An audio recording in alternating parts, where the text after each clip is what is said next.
Assalamu alaikum wa rahmatullahi wa barakatuh, everyone. I'm Abdulazim, and let's talk about today's top stories.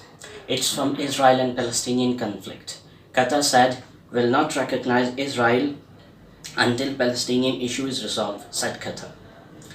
The Gulf state of Qatar has opposed the establishment of relations with Israel by the United Arab Emirates and Bahrain. Doha said it will not recognize relations with Israel until a just solution to the Palestinian problem, nor will it establish relations with the Zionist state. According to the Palestinian Information Center, Qatar's Deputy Foreign Minister Lulu Al-Khatari, in an interview with the American news agency Bloomberg, said that no decision can be made on the establishment of relations with Israel until a just solution to the Palestinian problem is found. He said that a just solution to the Palestinian problem was possible only through the UN resolution and the provision of rights to the Palestinian people.